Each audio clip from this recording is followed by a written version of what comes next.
tal? Buenas tardes. Les saludamos en Adicción Política desde la plataforma de teveras.com.mx, un servidor Alfredo Ortiz. Hoy me acompaña en el estudio Carlos Valencia. ¿Qué tal, Carlos? ¿Cómo estás? ¿Qué tal? Buenas tardes aquí. Un gusto, ya sabes, como siempre platicando acá. Carlos, estamos viendo que en la Cuarta Transformación pues siguen ocurriendo cosas que en términos generales sorprenden, o bueno, ya dejan de ser sorpresa ante tanta reiteración de improvisaciones, cambios que no obedecen a una lógica a la que se acostumbra y que el presidente dice que pues, son eh, temas de conservadurismo, de neoliberalismo, así lo resuelve, descalificándolo.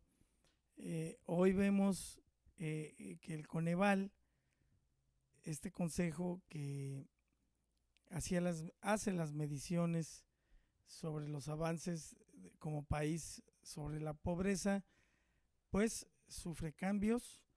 Al parecer el nuevo titular es una persona bastante calificada, pero el saliente, el secretario saliente decía él que el problema no es el cargo, sino los recursos.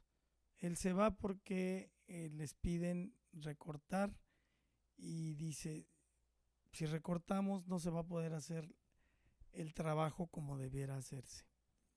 Y ya hoy el presidente sale en la mañanera y dice que pues no dudaría en desaparecerla totalmente y sus facultades dárselos al INEGI. ¿Cómo ves tú este asunto? Bueno, está en efecto, como dices, por lo menos la 4T está volviendo esto, ver las noticias algo bastante entretenido, ¿no? Porque cada día pues pasa algo.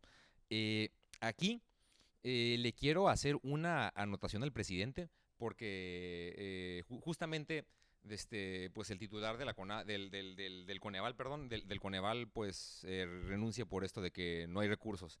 Que es otro problema, o sea, ese es otro problema. Y aquí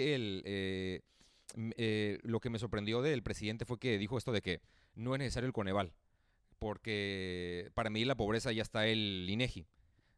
Bueno, le voy a hacer una anotación al presidente. El Coneval no mide la pobreza. El INEGI mide la pobreza. Hay una diferencia entre medir y evaluar.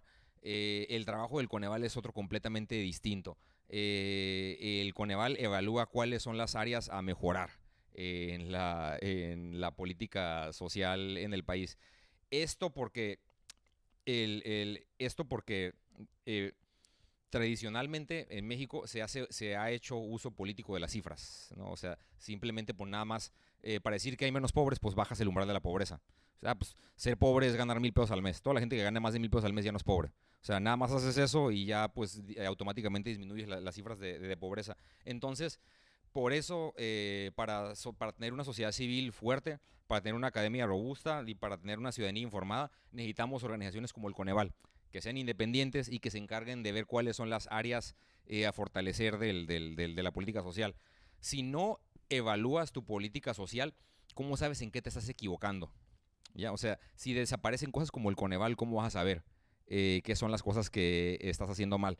El argumento del presidente era que pues el Coneval recibe 600 millones de pesos de presupuesto y que este dinero fácilmente se podría utilizar hacia los pobres. Pues a lo mejor sí, a lo mejor ese dinero es mucho, a lo mejor sí el Coneval puede funcionar con menos dinero, pero no he visto algún estudio que diga, bueno, esas son las áreas a fortalecer. El Coneval aquí es donde no necesita dinero, o sea, nada más dicen, es de que este dinero no lo necesitan y ya lo quitan, o sea, sin ningún tipo de argumento. Entonces, sí me preocupa el hecho de que nos quedemos sin un referente o un esquema de poder saber qué es lo que el gobierno está haciendo mal.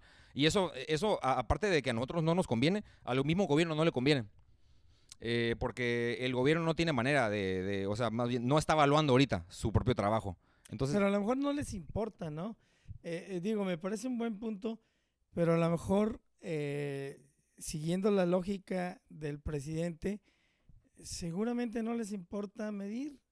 O sea, ellos, lo platicábamos fuera del aire, como este plan de desarrollo, el Plan Nacional de Desarrollo, por primera vez carece de cifras. Entonces, si tú no, digo, las cifras no son gratuitas, tienen una posibilidad de poner estándares donde vas a medir hacia arriba o hacia abajo, si logras metas o no, pero si todos son como buenos deseos y los buenos deseos son de acuerdo a, a mi óptica, pues entonces obviamente que nunca me voy a calificar mal, siempre voy a cumplir porque yo digo que estoy cumpliendo.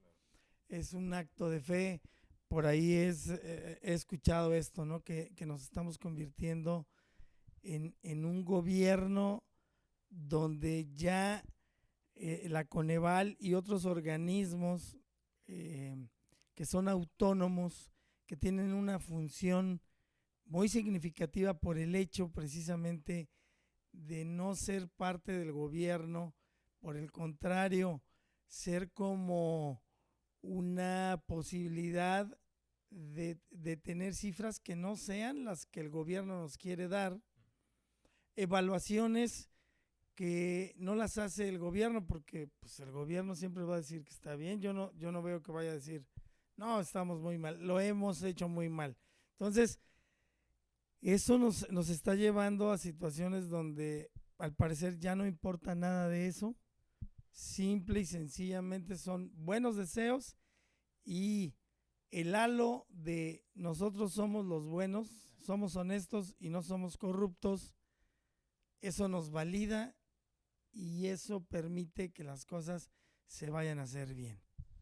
Sí, de hecho, sí, tienes, ese es un muy buen argumento, porque es lo único que les he escuchado, eso de, pues, como somos buenos, nosotros sí, sí hacemos las cosas bien. Eh, para darle justicia al presidente, porque seguramente alguien va a dar este argumento, porque él contestó, no, pues está mal decir que la economía le está yendo mal porque hay tantas personas que están recibiendo los apoyos y los programas sociales. Lo que pasa es de que el presidente lee los datos económicos de otra manera. Está confundiendo creación de riqueza con repartición de riqueza. Una cosa es que la gente tenga más dinero y otra cosa es que el poquito dinero que hay nada más moverlo. Y aquí en este caso lo que está sucediendo es lo segundo. Entonces, a los ojos de un justiciero social, hacer algo así, pues es progreso. Quitarle dinero a los ricos y dárselo a los pobres, pues es algo de Robin Hood y que solamente los grandes políticos como yo lo hacen. Pero en realidad, pues no estás generando riqueza, no estás haciendo que la gente por sí salga de la pobreza como tal, y menos con acciones como estas, como eliminar el Consejo de Evaluación.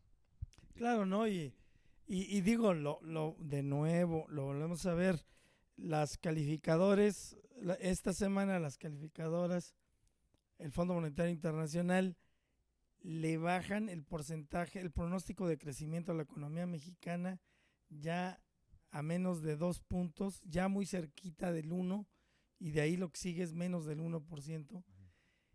Y el presidente, de nuevo, ¿no?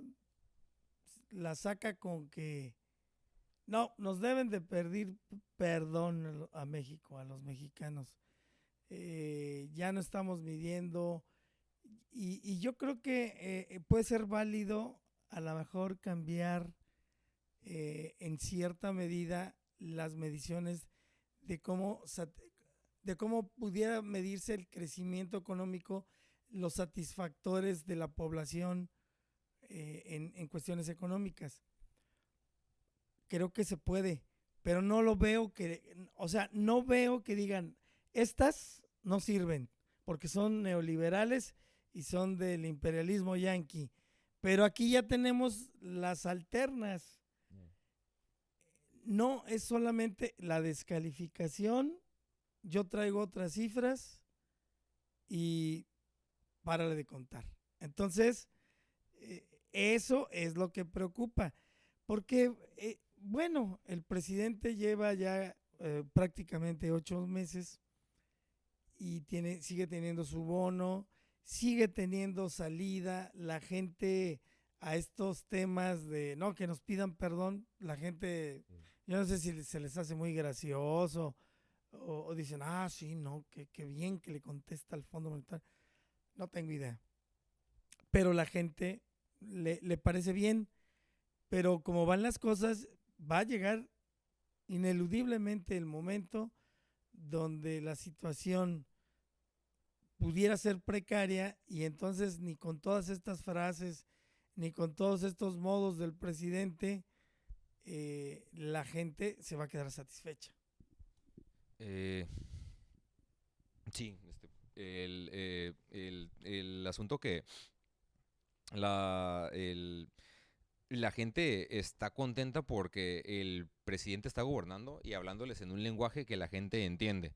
Es fácil pensar que todos tus problemas no son culpa tuya, sino son culpa de alguien más. Entonces, un presidente que se maneje en esa retórica, voy a castigar a toda la gente que hizo que a ti te fuera mal. Pero en sí, si la gente está ganando poco, no es tanto porque su patrón le quiera ganar poco. O sea, hay que ver cuáles son las razones para que hacen que tú ganes poco. Entonces, estas cosas no son las que está solucionando el presidente. Entonces, el punto de que nada más la retórica de decir te voy a ayudar llega hasta a un punto. Y luego vas a decir, ok, pues ahora ya ayúdame. Ya me dijiste que me vas a ayudar y ya me dijiste que sí te importo, pero ¿y ahora qué onda? Ahora necesito entonces, aquí esto es lo que me preocupa y nos estamos quedando sin herramientas, porque ya quitando el Coneval, ¿cómo le vamos a hacer? Y ahora, este tema que mencionas del FMI, del Fondo Monetario, se me hace muy curioso porque hace unos meses López Obrador tuvo una entrevista con la directora del FMI y habló maravillas del FMI, pero porque le dijo cosas buenas, Christine Lagarde, y ahora está hablando en contra. O sea, las calificadoras y los organismos internacionales nada más son buenos en el momento en que hablan bien de mí, aparentemente. Esta es la imagen que me está generando. Sí, digo, ya no nos extraña, siempre lo hace. También tuvo un debate esta semana con los periodistas y los periodistas buenos, según él, son los de hace 150 años, son los que le aplauden las cosas que hace él o la cuarta transformación y los malos son los que los tratan mal. Entonces, reducir las cosas así, de verdad que créame que no nos resuelven las cosas de fondo y nada más nos deja en una situación donde, pues, no puedo decir que es una mentira, pero nos deja en una situación así artificiosa, donde en la realidad, pues no estamos viendo los problemas de fondo o cuando se plantean estos, el hecho de que el principal gobernante los minimice, pues entonces dices, pues nada de esto importa más lo que a él le importe, ¿no? Y creo que así no se van a lograr buenos resultados. Estamos ya en una situación en la parte económica donde él decía que íbamos a crecer al 4 y al 6%. Y este año, al término de este año, si crecemos arriba del 1%, va a ser maravilloso, ¿eh? Pero todavía nos podemos ir debajo del 1% y eso yo creo que sí nos debe preocupar. No es cosa menor porque finalmente eso se ve en nuestro bolsillo, en nuestras familias, en nuestra forma de vivir y he ahí el detalle. Yo creo, Carlos, no sé si coincidas en que el presidente, si mantiene esta tendencia, eh, cuando, cuando la gente se dé cuenta, la caída va a ser más grave, ¿no? Buen punto. Fíjate que Cedillo, él fue muy honesto a la hora de reconocer la crisis del 94. Dijo, la verdad está muy serio esto que nos está pasando. Entonces, a la hora de cuando dijo que la economía iba a mejorar, la gente le creyó. En este caso, la economía está yendo mal y el presidente no lo está reconociendo. Entonces, cuando vaya bien, tampoco voy a saber si el presidente está diciendo la verdad. Eh, lo que es curioso aquí es de que él siempre se quejó, toda su carrera la construyó a partir de quejarse de que en el modelo neoliberal crecimos al 2%. Dijo, no, pues qué mal, porque en la época anterior crecimos al 6%, pues ahora no estamos creciendo ni al 1%, las expectativas son al 0.89%, y esto pues es 100% culpa de la administración actual, ha sido por las decisiones que ha tomado, que ha detenido el crecimiento. Entonces, pues de nuevo, así como tú dices, pues quién sabe qué va a pasar con la gente, en qué momento se acabe la luna de miel y ya la gente, cuando ya le peguen el bolsillo es cuando la gente se enoja. O sea, la Revolución Francesa no empezó por libertad, no empezó por ganas de democracia. La Revolución Francesa empezó porque Por le subieron el precio al pan. O sea, Así es. sí. Bueno, más claro ni el agua. Me voy a un corte. Estamos en Adicción Política en la plataforma de teveras.com.mx. De regreso con Carlos Valencia vamos a platicar un poquito del tema que nos tiene pues a los baja californianos sobre todo, pero también a muchos mexicanos platicando de la ley Bonilla. ¿Qué está pasando con este tema de la ley Bonilla? Vámonos al corte, volvemos enseguida.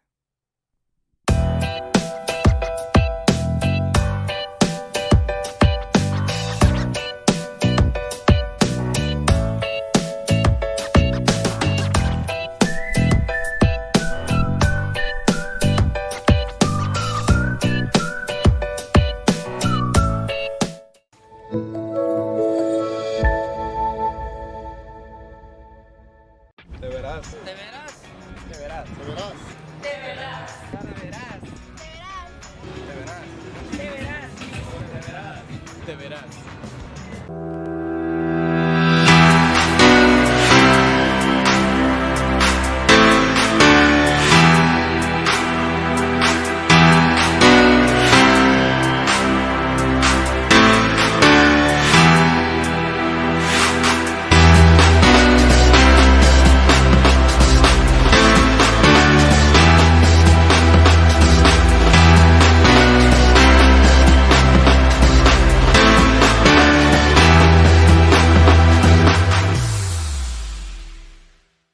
Estamos de regreso aquí en Adicción Política. Que por cierto, hoy estuvimos en una conferencia de prensa. Bueno, ayer hubo una conferencia de prensa del presidente municipal electo Arturo González Cruz, donde él hablaba de que ya había detectado varias irregularidades. Aún no comienza la transición formal, el intercambio de documentos. Él traía algunas carpetas que dice que les han acercado.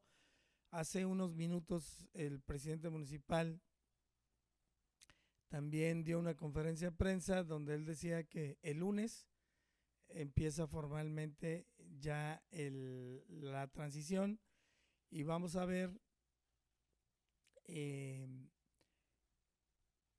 todo lo que pues están queriendo ellos conocer los que van a entrar. Y decía el presidente municipal que lo harán sin problemas, que incluso las sesiones de trabajo serán transmitidas, grabadas, entiendo, por internet, y que ahí pues podrán disipar dudas. Entonces, próximo lunes empieza una nueva etapa. Por ahí del miércoles, jueves, empiezan los nuevos diputados. No sabemos si van a empezar, porque hay que recordar que el recinto en Mexicali está tomado por grupos de la sociedad civil. Yo no sé si le van a abrir las puertas para el cambio de diputados o van a tener que improvisar en algún ayuntamiento. Y después de que tomen ellos, pues empezará el tema de si se publica o no la reforma al octavo transitorio, que ese es el gran tema, para que vengan las impugnaciones a nivel federal. Y también empiezan los trabajos de la transición para las presidencias municipales y seguramente van a dar nota, van a estar dando nota, vamos a estar pendientes de lo que puedan ir detectando. En una parte coincido, yo creo que a veces de fuera se ven las cosas de una manera, pero cuando ya estás ahí dentro del gobierno, de cualquier nivel, es un monstruo que requiere muchos pasos, muchas situaciones para que algo se mueva, se modifique, se autorice o se concrete. Entonces, que son las cosas que no se ven mucho siempre, y a lo mejor en buena medida muchas de estas pues hacen que se vea que ha habido malos manejos. Yo vi hoy al presidente municipal Gastelum muy confiado en que no tienen nada que esconder. Llamó a la gente a no decir mentiras, a no engañar. Y pues bueno, a partir de la próxima semana le estaremos llevando paso a paso cómo se da esta transición en el caso de Tijuana y en el resto de los municipios. Carlos, ¿cómo ves los últimos acontecimientos en cuanto a la ley Bonilla? Bueno, en cuanto a la ley Bonilla, primero lo que me llama más la atención del tema es la popularidad que ha tenido a nivel nacional. Es que Baja California es relevante en las noticias de Yucatán, por decir algo. Ahora bien, el asunto de cómo va a terminar, o sea, cómo va a concluir, pues propiamente no sé. Tengo amigos que saben mucho más del tema que yo, que son juristas, abogados y eso, y que me argumentan de que la ley no es inconstitucional. Sin embargo, Olga Sánchez Cordero dijo que sí lo es, y otra gente importante en Morena también dijo que sí lo es. Entonces, esto propiamente no sé cómo va a terminar. Ya tendría que ser la Suprema Corte de Justicia quien determine. Ahora, de lo que sí voy a hablar es, bueno, lo otro que sí veo es cómo ha sido tratado el tema por el presidente. Y cuando dices cómo se trata el tema por el presidente, también estás diciendo cómo se trata el tema por la base, de su base. O sea, porque no digo el partido, no digo la gente del partido, digo su base, los fans del presidente. Y los fans del presidente, pues siempre, bueno, muchas veces se puede ver que piensan muy similar a como él piensa. Y en este caso, a mí me preocupa mucho que este acto literal sea una de las ofrendas más graves que ha habido en contra de la democracia y la república en México. Digo, en ningún lugar del mundo ha pasado algo así. Entonces, sinceramente, esto pues creo que ya no tiene caso hablar de lo grave que es esto. A mí me preocupa el hecho de que el presidente no diga nada al respecto.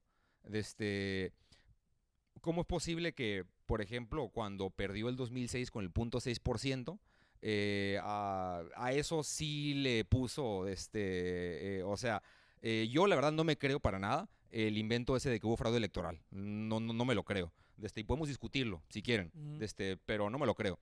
Entonces, yo no le veo la lógica a cómo esa vez sí pudo argumentar de que esto estuvo en contra de la democracia y esta vez que esto claramente va en contra por lo que la gente votó. Aquí no dicen nada.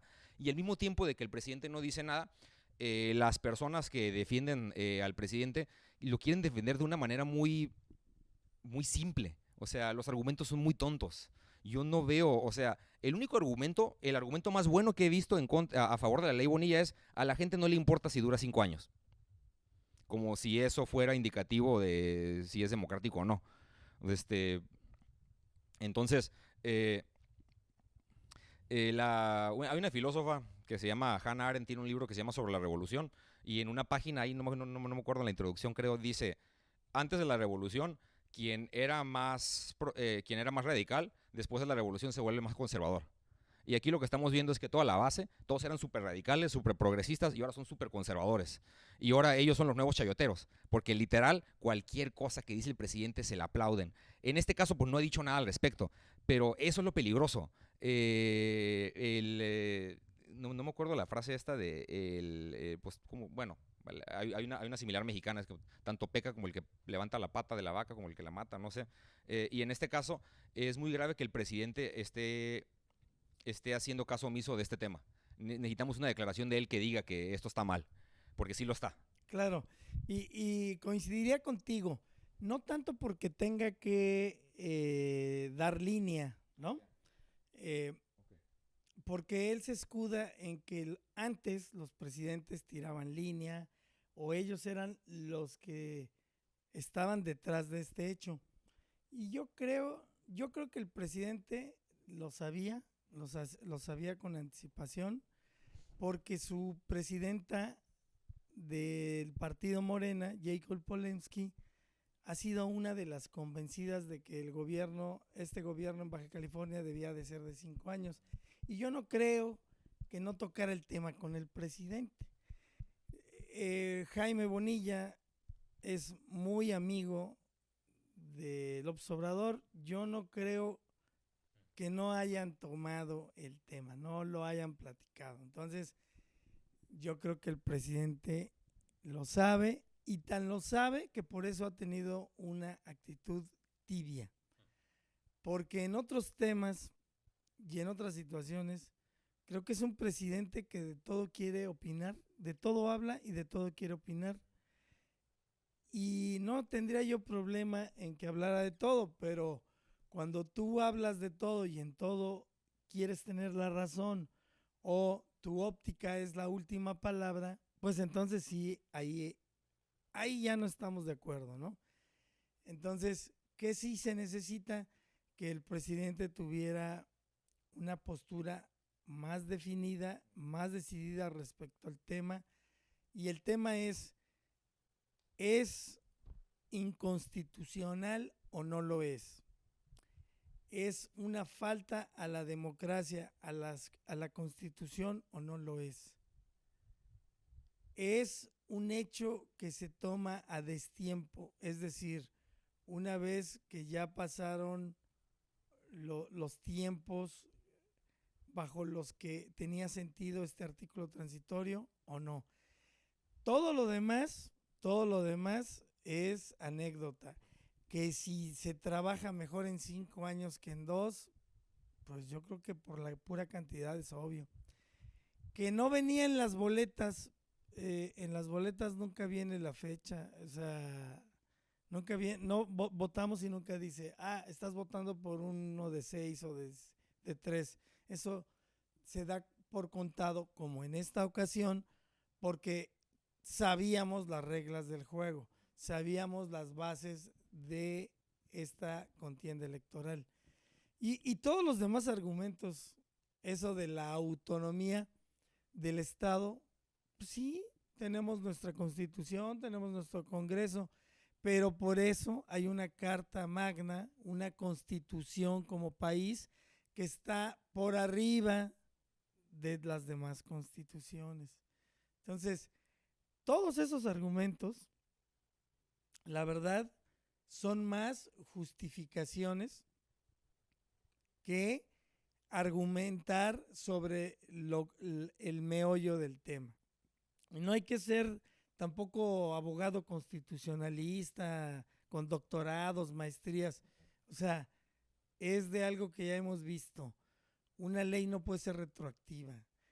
Ya votamos el domingo 2 de junio por un periodo en las diputaciones, las presidencias municipales y la gobernatura por 2 años. No pueden ahora venir y decirnos que la van a cambiar. En fin, ya acaparé el micrófono. Carlos, te quiero escuchar. Es un tema que me emociona porque esta semana en Puerto Rico hubo un cambio, salió un gobernante, el presidente, gobernante, alguien de primer nivel. Y salió gracias a la movilización y a la organización de los puertorriqueños. Y hay gente que dice, oye, ¿por qué en México no podemos hacer algo? ¿Por qué? Pues porque andamos en otras cosas. Si el 30% vota, imagínate ahorita que no es votación, que es este tema, pero si la gente está pensando en mil y unas cosas menos en esto, pues claro que no va a pasar nada. Sí, bueno, en el tema esto de Puerto Rico, pues hay que entender que cuando pasan cosas así, pues no son por accidente.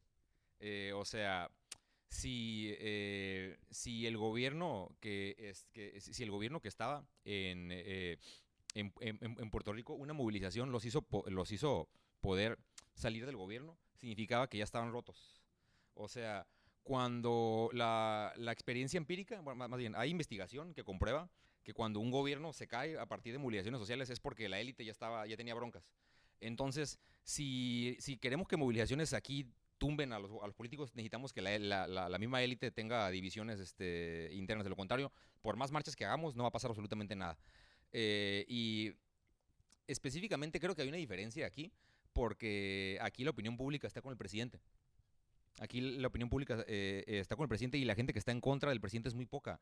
Y mira, hace pues unos meses, bueno, por unas semanas, perdón, no me acuerdo en qué ciudad del país estaba el presidente y una multitud de niños con cáncer que no habían recibido su tratamiento de quimioterapia por los recortes al sistema de salud, empezaron a cantar: los niños con cáncer, queremos vivir. Entonces, normalmente, en cualquier otra situación del mundo, utilizas a los niños con cáncer como ay, mira, esto es serio. O sea, siempre es como, no, ¿alguien puede pensar en niños con cáncer? O sea, siempre es como, y aquí, esto no ha sido nota. Nadie ha sacado el tema de que hubo niños con cáncer que se están muriendo porque el presidente no hizo recortes a salud. Incluso al revés. Cuando los niños estaban cantando, la muchedumbre que está viendo el presidente empezó a corear: presidente, presidente, al mismo tiempo que los niños, pero silenciándolos. Entonces, va a estar muy difícil que la gente se ponga en contra del presidente, por lo que lo veo más difícil. Entonces, pues, no sé, estamos en una situación medio rara porque ya quitó a la gente, el presidente ahorita le quitó un arma, que es la de la indignación. Porque la gente no se puede indignar ante todo esto porque piensa que todo está yendo bien. Sí. El tema finalmente, creo, yo lo platico con compañeros del medio, escucho voces de especialistas que le saben al tema del derecho y hay una coincidencia. La coincidencia es que finalmente esto está mal hecho. Está mal hecho en el fondo, lo que mencionaba yo de la violación a la ley, y en las formas no se diga. Ha sido un cochinero donde los diputados salientes se van por la puerta de atrás, se van señalados y ese señalamiento les va a durar años. De mí se acuerda. Donde se paren, la gente los va a ver y los va a señalar por haber sido uno de esos 21 que se pasaron la Constitución y las leyes por la cola y así la tiraron. Entonces,